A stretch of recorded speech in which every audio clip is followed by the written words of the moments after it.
The first sound in Red Creek every morning was the ring of a hammer. It drifted across the little Arizona town before the sun had cleared the mountains. A steady iron music that people had been hearing for 7 years. The ranchers woke to it. The storekeeper opened his shutters to it. Even the horses in their corrals seemed to know the rhythm. It came from the blacksmith's forge at the edge of town. Daniel Nantan was already at work. He stood before the anvil with his sleeves rolled to the elbows, his dark hair tied back with a leather cord. Firelight danced across his weathered face as he shaped a glowing horseshoe with 3 quick blows. He was a large man, broad in the shoulders and long in the arms. And there was something calm about him, even when he worked with fire. Most people in Red Creek never noticed. What they noticed was that he was Apache, and that he had once been in prison. The 2 facts had followed him for so long that they seemed to matter more than anything else. A wagon rattled into the yard. Old Ben Fletcher climbed down and led a mule with a loose shoe. "Mornin'," Daniel said. Ben nodded. "Need this fixed. I can have it done by noon." "Fine." The old rancher handed over the reins and turned away. That was all. No talk of the weather. No question about business. No mention of the coming winter. Daniel watched him walk across the street and join a few other men sitting outside the mercantile. They laughed about something among themselves. None of them looked toward the forge. Daniel bent to his work again. He had long ago learned not to expect company. The forge was hot, and the smell of coal smoke filled the air. Iron made sense to him. You heated it, you struck it, you shaped it, and in the end, it became what it was meant to be. People were different. People remembered things, especially prison. 6 years.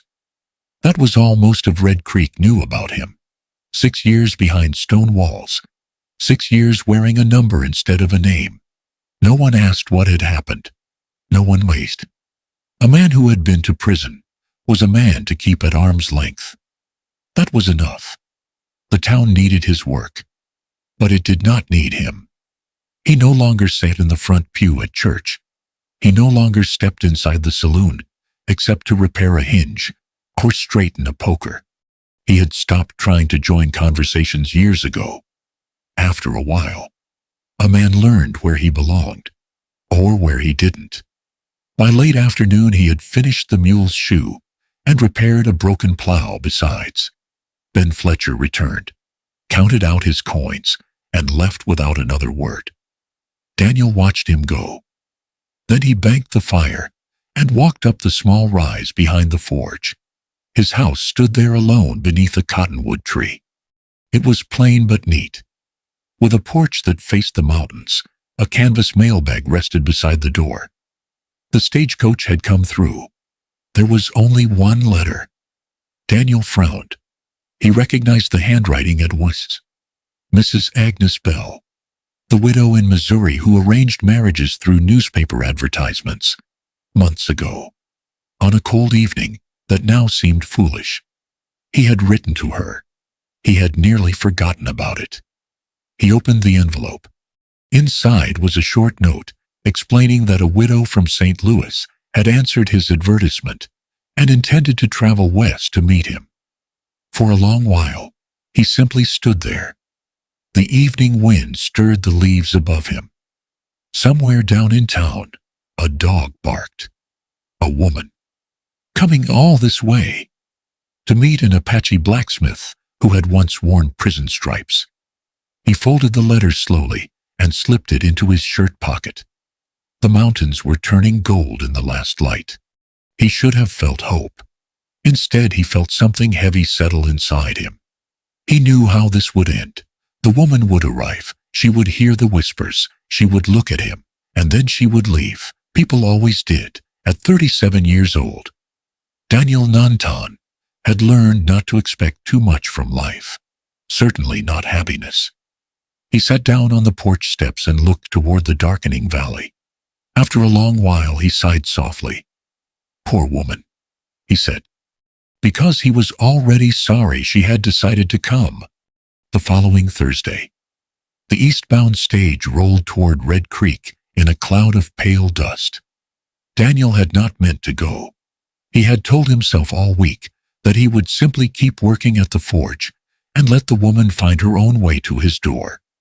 But when Thursday finally came, he found himself unable to lift the hammer with his usual ease. So, a little before noon, he washed the coal dust from his hands and walked down to the stage stop. The whole town seemed to have had the same idea. A pair of ranch hands leaned against the hitch rail outside the saloon. Mrs. Dobbins from the boarding house stood on the boardwalk with her market basket. Even old Ben Fletcher had found an errand near the mercantile. No one said why they were there. They didn't need to. A woman from the east was coming to marry the Apache blacksmith, who had once been in prison. That was entertainment enough for an entire afternoon. Daniel kept to the edge of the crowd. A few people glanced at him and quickly looked away. He wished he had stayed at the forge. The stage appeared at last, creaking and swaying over the dusty road. It pulled to a stop in front of the general store, and the driver climbed down to open the door.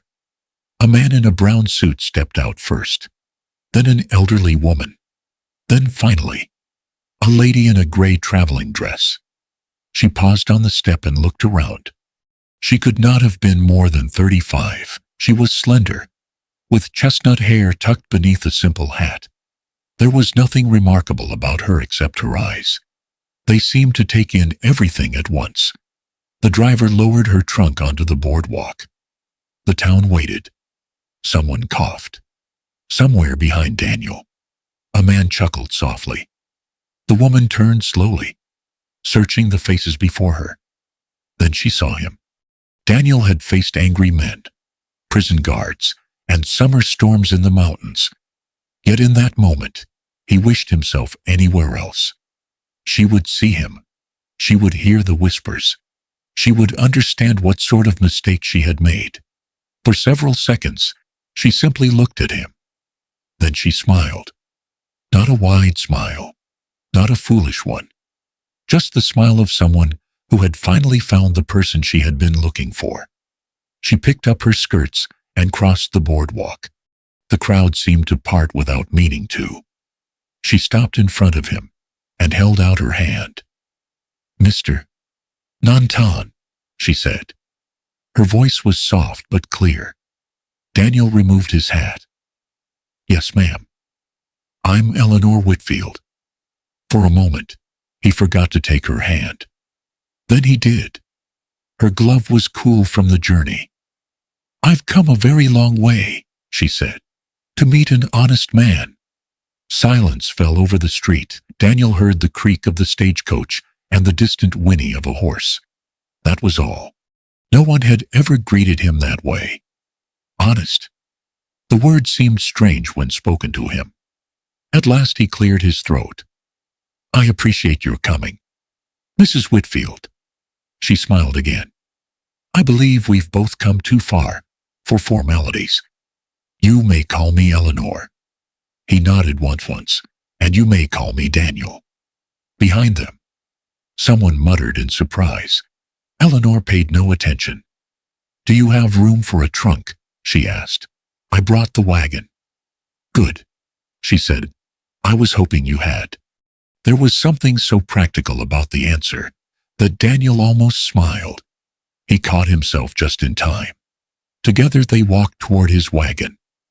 The people of Red Creek watched every step. They had gathered expecting a scene, perhaps even a humiliation. Instead, they saw something far stranger. They saw a woman from St. Louis climb into the seat beside the Apache blacksmith, as though there were nowhere else in the world she would rather be. Daniel took the reins. Neither of them spoke as the wagon rolled out of town.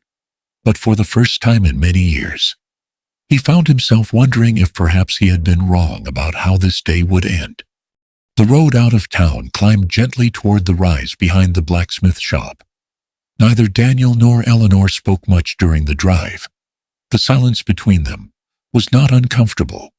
It was the silence of two people who had spent a good many years alone and had forgotten how to begin. At last Eleanor looked toward the forge below. So that's where all the hammering comes from. Daniel glanced at her. You heard it from the stage? I heard it long before we reached town. She smiled faintly. I believe your anvil announces itself to the whole territory.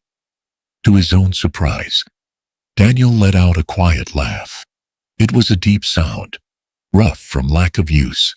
She turned to look at him, as if pleased she'd managed it. A few moments later, they reached the house. It was small and plain, built of weathered boards.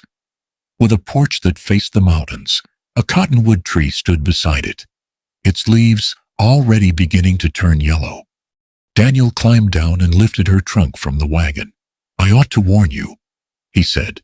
It's not much of a place. Eleanor stepped onto the porch and looked around. I've lived in boarding houses for 3 years, she said. Anything with its own porch is already an improvement. He wasn't sure whether she was joking. Inside, the house was neat and swept clean. A braided rug lay before the stove. A bookshelf stood against one wall, holding a Bible, an almanac, and several worn novels. A blue woven blanket had been spread across the bed. Eleanor stopped in the middle of the room. Daniel waited. She would notice soon enough that it was only one bedroom. I'll sleep in the room above the forge, he said quickly. You can have the house. She turned.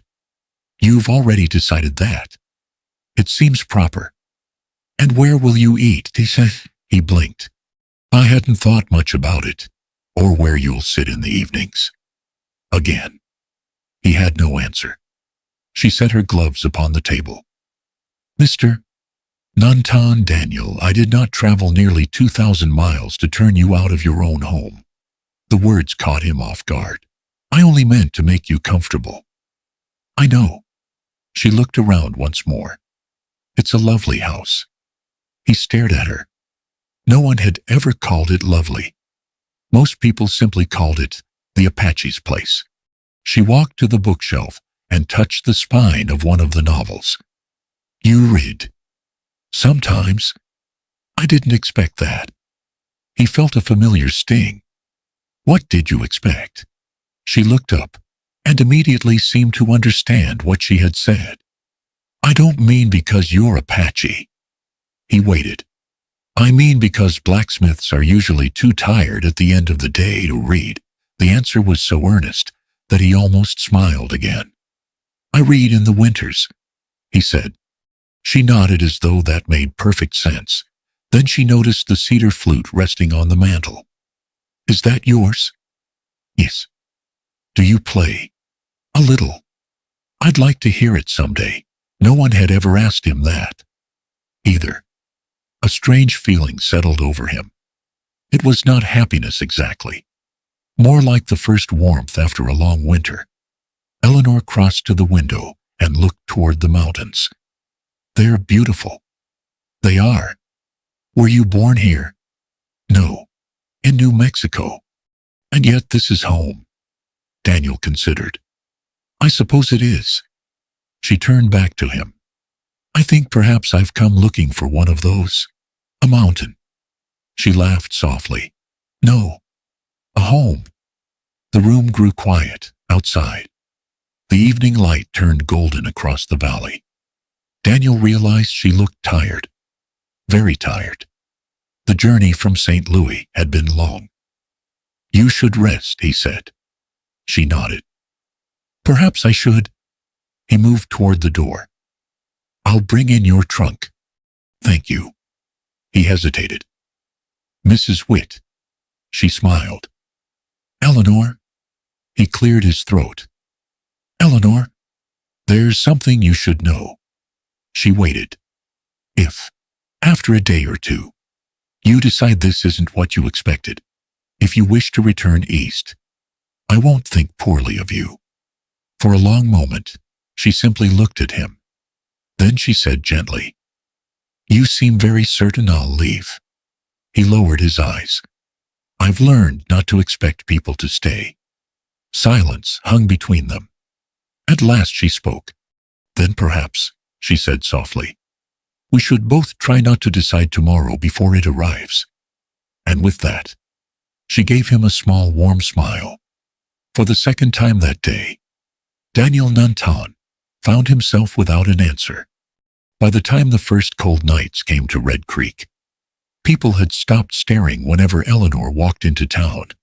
They still watched, but now they nodded to her. And sometimes, if Daniel happened to be standing beside her, they nodded to him too. It wasn't much. Still, it was more than before. Life settled into a quiet rhythm. Daniel worked from dawn until the lamps appeared in the windows below. Eleanor baked bread, mended his shirts, and planted late autumn flowers in boxed vases along the porch. In the evenings, they sat together by the stove. Sometimes they talked. Sometimes they didn't. Neither seemed to mind. Then one afternoon, a boy appeared at the forge. He couldn't have been more than 8 years old. Freckles covered his nose, and his boots were 2 sizes too large. He stood outside the open door, watching the fire. Daniel noticed him after several minutes. "You planning to come in?" he asked. The boy jumped. "I don't know. You've been staring at my anvil long enough." The boy grinned. "My ma says I ought not bother you." "And are you bothering me?" "I don't reckon so." Daniel laid down his hammer. "Then you may as well come inside." The boy stepped forward. "Name's Samuel Reed." "Daniel, I know who you are." The answer made Daniel smile a little. Most children in town knew who he was. Some had been warned to stay away. Samuel looked around the forge with wide eyes. "Is all this yours?" "It is." "Can you make anything?" "Almost." The boy considered this. "Could you make a sword?" "No." "A cannon?" "No." "A horseshoe?" Daniel nodded. "I can do that." Samuel looked disappointed. Then his gaze fell upon a small iron horse that's sitting on a shelf. "You made that." "I did." "Could I hold it?" Daniel handed it to him. The boy turned it over carefully. "It's the finest thing I've ever seen. It weighs nearly nothing." "That's not what I meant." Daniel looked at him for a moment. Children, he had learned, often said exactly what they meant. After that day, Samuel returned nearly every afternoon. Sometimes he swept the floor. Sometimes he pumped the bellows. Sometimes he simply sat on an overturned bucket and watched the sparks fly. And somehow, without either of them noticing when it happened, the forge became less lonely. One evening, Eleanor came down the hill carrying a basket of biscuits. She stopped in the doorway. Daniel was showing the boy how to shape a bent nail. The fire glowed between them. Samuel looked up at him as though he were the most interesting man in Arizona. When the lesson ended, the boy ran home with a piece of scrap iron in his pocket and soot on his face. Eleanor smiled. "He thinks the world of you." Daniel shrugged. "He's just a boy." "Which means he sees things clearly." He looked at her. She stepped closer. "Children don't spend much time worrying about a man's past." For a moment, he said nothing. Then he returned to his work. That night, after supper, Eleanor was looking for extra blankets against the growing cold. She opened an old cedar chest in the corner of the bedroom. Inside lay neatly folded shirts, a worn photograph, and several papers tied with a leather cord. She hesitated. Then she saw the seal. Yuma Territorial Prison. Her hand stilled. There were discharge papers, a prison number, and beneath them, an unfinished letter written in a careful hand. She did not read every word. She didn't need to. A few lines told enough. The letter spoke of innocence, of a trial, of a man who had stopped trying to explain himself because no one wished to listen. She closed the chest quietly. When Daniel came in from checking the horse, he found her sitting beside the stove. There was something different in her expression. He knew immediately. "You found it," he said softly. She nodded. For a long time neither of them spoke.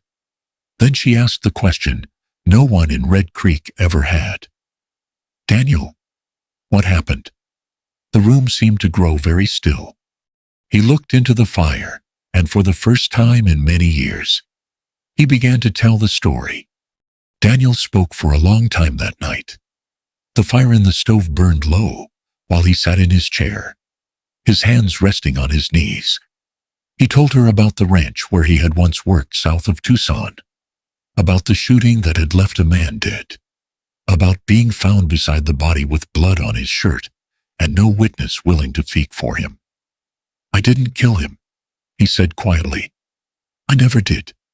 The words seemed to cost him something. Eleanor listened without interrupting. "They arrested me the next morning. By the end of the week, I was on my way to Yuma." He looked into the fire. "At first, I thought the truth would come out. I thought somebody would remember something or speak up. And no one did." He shook his head. "No." The room grew still. "After a while," he said, "a man gets tired of saying he's innocent." Eleanor crossed the room and knelt beside his chair. "I believe you." Daniel looked at her. There was not a trace of doubt in her face. "You don't even know me that well." "I know enough." "You shouldn't." "I do." For a long moment, he simply stared at her. Then he bowed his head. No one had ever said those words to him before. Not his lawyer, not the judge, not even himself in recent years. When he finally looked up, his eyes were shining. Eleanor reached for his hand and held it. Neither of them spoke again that night. Outside, the first snow of winter began to fall. 3 weeks later, the storm arrived. The snow came down hard and thick, carried by a bitter wind that swept through the valley and buried the roads. By noon, Red Creek had nearly disappeared beneath white drifts. Then the news came. Horace Cutter had not returned from his north pasture. The rancher had gone out at dawn to check on his cattle and had not been seen since. By late afternoon, several men gathered in the mercantile. No one wanted to ride into the storm. The mountains were dangerous enough in fair weather. In a blizzard, they could kill a man. Daniel listened quietly from the doorway. Then he turned and reached for his coat. Ben Fletcher looked up. "Where are you going?" "To find him." "You'll freeze to death." Daniel buttoned his coat. "I know those hills. He never did you a kindness." "No. And he called you every name under the sun." Daniel pulled on his gloves. "I know that too." "Then why go?" For a moment, he said nothing. Then he answered simply, "Because he's out there." No one had a reply to that. An hour later, he rode into the storm. Night had already fallen when he found Horace. The rancher had taken shelter beneath a rocky ledge. His horse was dead, and his hands were blue with cold. At first he thought Daniel was a ghost. Then he recognized him. "You came," he whispered. Daniel dismounted. "Looks that way." For a long moment, Horace stared at him. "I don't deserve this." "No," Daniel said evenly. "Probably not." Then he pulled off one of his blankets and wrapped it around the older man. "But we're going home anyway." They reached Red Creek just after midnight. The whole town had gathered despite the storm. Eleanor was the first to reach them. She looked at Daniel, covered in snow, and let out a breath she seemed to have been holding for hours behind her. The people of Red Creek stood silent. They watched the Apache Blacksmith help the man who had mocked him down from the horse. No one said a word. But something in the town shifted that night, and for the first time in many years. When Daniel walked through the crowd, people moved closer to make room for him instead of stepping aside. The storm passed, but people in Red Creek talked about it for weeks. Mostly they talked about Daniel Nantan. They talked about how he had ridden into a blizzard for a man who had mocked him to his face. They talked about how he had carried Horace Cutter down the mountain when any other man might have left him there. Little things began to change. Men who had once left their broken tools outside the forge now stepped inside and stayed a while. Mrs. Dobbins sent up a chicken pie one evening and claimed she had made too much. Old Ben Fletcher brought a sack of coffee and sat on the porch long enough to drink 2 cups of it. No one said they had been wrong. Folks rarely do, but they began calling him Daniel. And that was something. Then, one warm afternoon in early spring, a stranger came to town. He arrived in a dusty wagon pulled by a tired gray mule. He was an old man with a white mustache and a heavy coat despite the warmth. He stopped at the mercantile and asked one question. "Where can I find Daniel Nantan?" An hour later, he stood outside the forge. Daniel looked up from his anvil. The old man removed his hat. For a long moment, neither of them spoke. Then Daniel said quietly, "Deputy Walker." The old man nodded. "I wondered if you'd remember me." "I remember." Walker looked older than Daniel remembered, smaller somehow. "I've been looking for you." Daniel laid his hammer aside. "What for?"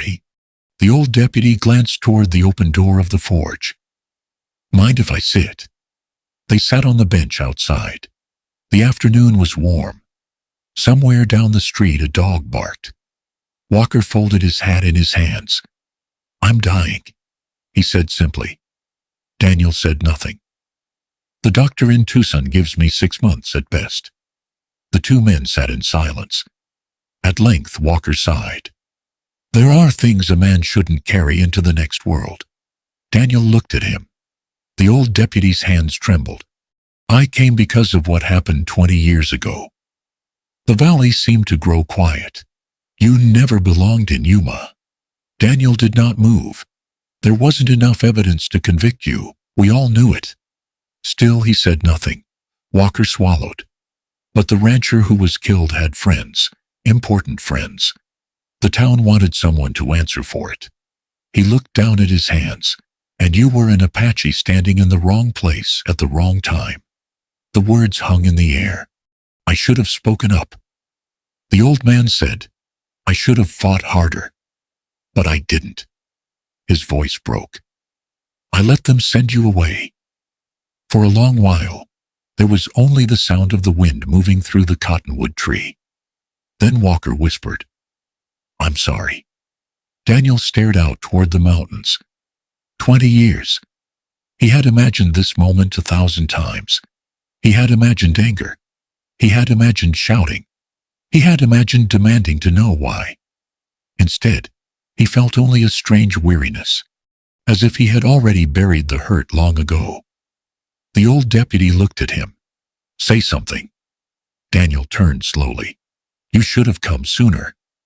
Pain crossed the old man's face. "I know, but I'm glad you came." Walker blinked. "You are." Daniel nodded. "Because now you don't have to carry it anymore." The old deputy's eyes filled with tears. "I don't deserve that." "Probably not." A weak laugh escaped the old man. Then he began to cry. At that moment, Eleanor stepped out onto the porch with a pitcher of lemonade. She stopped when she saw the tears. Daniel rose. "It's all right," he said softly. He looked at her. Then he looked back at Walker. "I spent a lot of years waiting to hear those words." The old deputy lowered his head.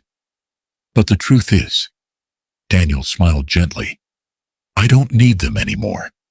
Walker looked up. "You don't." Daniel shook his head. He reached for Eleanor's hand. "I was set free the day this woman believed me." Silence settled over the porch. Even the old deputy could think of nothing to say. At last he stood. "I hope the Lord is as kind to me as you've been." Daniel offered his hand. Walker took it. The old man left Red Creek before sunset. No one ever saw him again. Years passed. Samuel Reed grew into a fine blacksmith. He married the schoolteacher from Benson and had children of his own. He named his first son Daniel. No one needed an explanation. As for Red Creek, the town slowly forgot it had ever called the blacksmith names. People remembered instead the man who could mend a wagon wheel, calm a frightened horse, and ride into a blizzard for to someone who didn't deserve it. And on summer evenings, for as long as anyone could remember, an old Apache blacksmith and his wife could be found sitting together on the porch above the forge. The mountains would turn gold, the valley would grow quiet, and Daniel Nantan would sit with his large hand wrapped around Eleanor's smaller one. Once, long ago, he had believed that prison had taken everything from him. He had been wrong. It had not taken his kindness. It had not taken his courage. And in the end, it had not taken his chance to be loved. The people of Red Creek had once believed that no good woman would ever choose the Apache blacksmith who had worn a prison number.